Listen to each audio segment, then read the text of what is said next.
hurmatli Qozog'istondagi, Qirg'iziston, O'zbekistondagi barliq qarindoshlarim, sizlarga samimiy salom, oliy ehtirom. Bugun bizning Qozog'istondagi eng suyumli farzandimiz, qarindishimiz, bir Uyg'urimiz, 54 yoshga kirgan Turg'on apandim dunyodan o'tdi.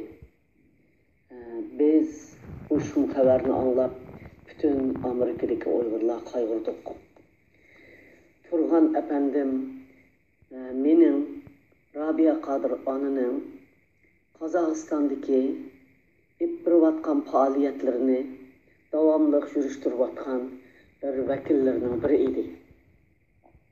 Hem vatanparvar, qahramon Uyg'urlarga dardiga darmon bo'ladigan, jamoatshunos, xalqni xush qiladigan har yerda xalqning tortayotgan dard ahvollarini menga yetkazadigan men orqali vatandagi xalqimizning dard ahvollarini dunyoga yetkazishda nihoyatda cho'ng ko'riklik rol o'ynagan edi. Turg'on apandim Uyg'urlarning davosiga, Uyg'urlarga ovozimni yetkazishda mening bilan Qozog'iston o'rtasida nihoyatda jiq xizmatlarni qilgan edi. Turg'on apandim jamiyatshunos, shundaq jamiyatdagi xalqlar bilan yaxshi o'tadigan, jamoat bilan inoq o'tadigan, bizning dardi ahvolimiz uchun davomli kurash qiladigan va o'zining oilasining suyumli bir otasi edi. Mana bugun bu Xitoy virusi, mana bugun bu qo'rqinchli butun dunyoga ofat bo'lib kelgan bu mikrob bizning bir Uyg'ur farzandimiz Turg'on apandimni bizdan olib ketdi. Turg'on apandim 54 yosh vaqtida, yosh bola vaqtida vaqtsiz o'z oilasidan, do'stlaridan va bizdan ayrildi. Bütün Qozog'istondagi qarindoshlar va Turg'on apandimning oila tabobatlari hammanglarga sabr tilayman, samimiy salom yo'llayman, oliy ehtirom bildiraman.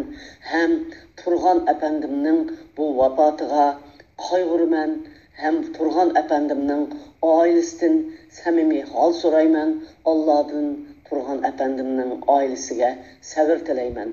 Turg'on apandimning o'ziga Allohdan jannatdan o'rin bersin.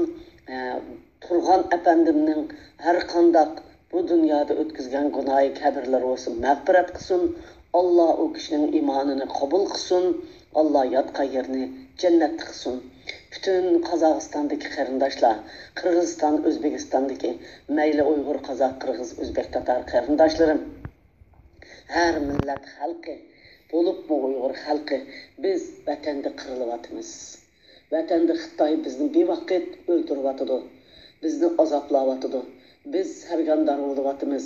Mushundaq bir davrda biz yani boshqa yerlarda mikroblarda o'lib ketishdan saqlanaylik.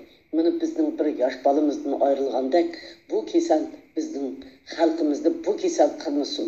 Shuning uchun har bir qarindishimizningki jamoat so'rinlarga qalaymiqam bo'lmasligini, har bir qarindishimizning og'ziga maska qo'liga palay taqab talog'i chiqishini va uzuqlikda, ichimlikda bir-biridan davomli so'rab, mushu internetlarda chiqayotgan narsalarga qarab, o'zimizning milliy dori-darmonlari, urf-odatlari bilan bu kasaldan saqlanib qolishning oldini olishini umid qilaman.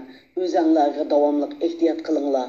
Har qasinglar to'y-to'kun, nazir chiroq degan yerga odam o'lashmanglar. O'zinglarning uyida ayrim o'tkazinglar. Bu kasaldan bexatar o'tib ketish uchun kurash qilinglar. Bo'lib bu Turg'on apandimning oilasi va mush kasallarga giribdor bo'lgan oilalar o'zinglar bir-biringlardan so'rab, qasimizdan so'rab, tajriba almashtirib, o'zinglarning hayotligi uchun kurash qilinglar. Biz vatanni mustaqil qilish uchun biz hayot qolsak mustaqil qila olamiz. Uyg'uristonni, ya'ni Sharq Turkistonni biz hayot vasak quzalaymiz, xalqimizni qutuldira olamiz. Oldi bilan o'zimizni qutuldirishimiz kerak. Shuningga hammanglarga samimiy salom, ya'ni bir qattiq oilasidan nihoyatda samimiy salom bilan sabr tilayman. O'zinglarga ehtiyot qilinglar. Rabia ona, rahmat sizlarga.